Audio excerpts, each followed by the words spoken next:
You just won your last match against Arjun Erigaisi 2-0 to finish in 5th place. How do you reflect on your event? Mostly I'm glad it's over. Yeah, I mean, there were some bright moments, I guess. I think yesterday just annoyed me so much. I don't mind the 10-hour days. The match against Prague, if I had won or lost, it's a fair match. It was basically, it was a coin flip, yeah. So I just got the lucky end of the coin flip. Match against Hans, also, it's fine. He played well, and I missed some chances.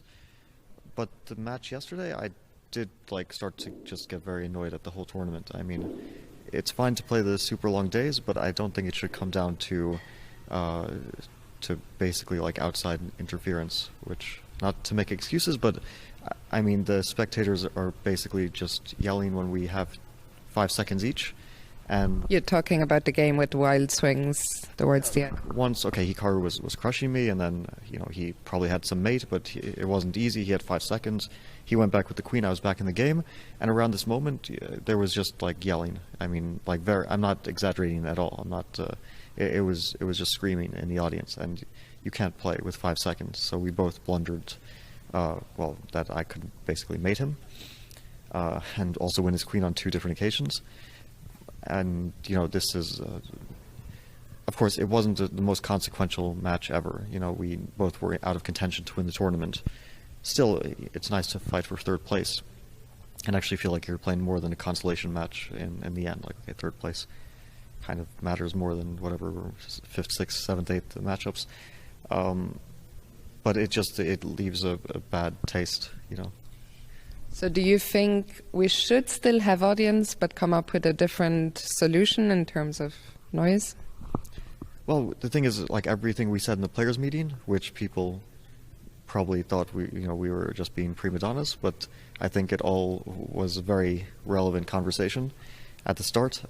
I mean, I only found out during that meeting when Hikaru mentioned that the audience would have access to not only the eval bar but also to live commentary and would know exactly what's going on at all moments.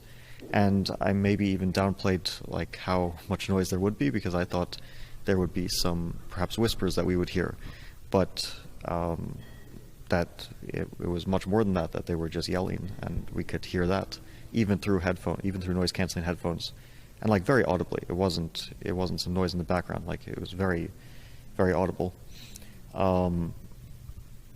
I didn't expect to that degree, but still we understood that it was a major concern.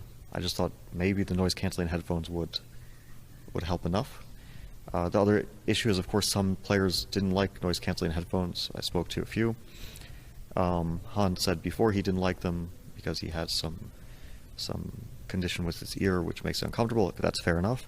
I spoke to other players who also found it uncomfortable. For me, it didn't bother me. I didn't care. But the noise affects the game. At some point I made a maybe inflammatory comment that I don't care about the audience. It's not entirely true. I do care about how the event looks. I just care much more about the integrity of the event. I mean, otherwise I think we can just play another game. We can also just spin the roulette wheel, and it also will be entertaining for the audience. But if we want to find a balance between proper tournament and audience experience, then this is not the solution. I mean, I've played in a glass booth. This is a solution, but it has to be thought of before. That's why I didn't suggest it at the players' meeting. You can't suggest it 12 hours before we start. But overall, the whole experience of playing 10 hours and then playing the next morning at 10 a.m. and then having to deal with this is not one that I'll look back on super fondly. In terms of the format, there were also changes. The games have become a bit shorter.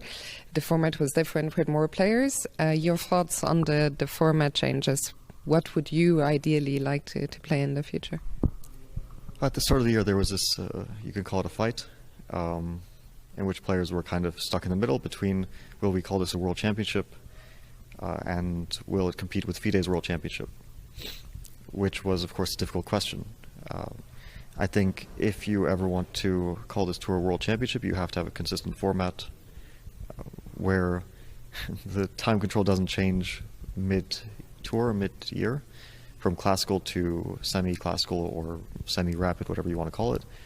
And also the schedule, the format doesn't change mid-event, where some players are playing 30-30, some players are playing 10-10, and then the next day you might be playing 30-30 or 10-10, and you don't even know. Again, I think it's fine. I don't mind, but then we should differentiate between a tour to decide potentially the best player in this format and and just some fun events or some exhibition events where we're just putting a show on. Plenty of food for thought. Well, the tour is still in its infancy, so I'm sure the organizers will give it all some thought. Fabi, finally, let me just ask you for a prediction. Who is going to win the event and who's going to take the third place? I haven't seen how the games are finishing in the first one. I think that probably Magnus will pull through, although I think it's going to be very close. But I just have a feeling he'll probably pull through. And I'll go with Levon. I don't know. I think it's also a toss-up. I mean, they're both playing well, and they're both probably pretty tired, although they have had a rest day. But I think that Levon is inspired. He perhaps Hans as well is, but I think Levon hasn't had the most remarkable of results this year so far, and now that he's in good shape, I think he'll be very inspired. Fabi, thank you so much for sharing your thoughts. Congrats on the nice finish today, and all the best for your next event.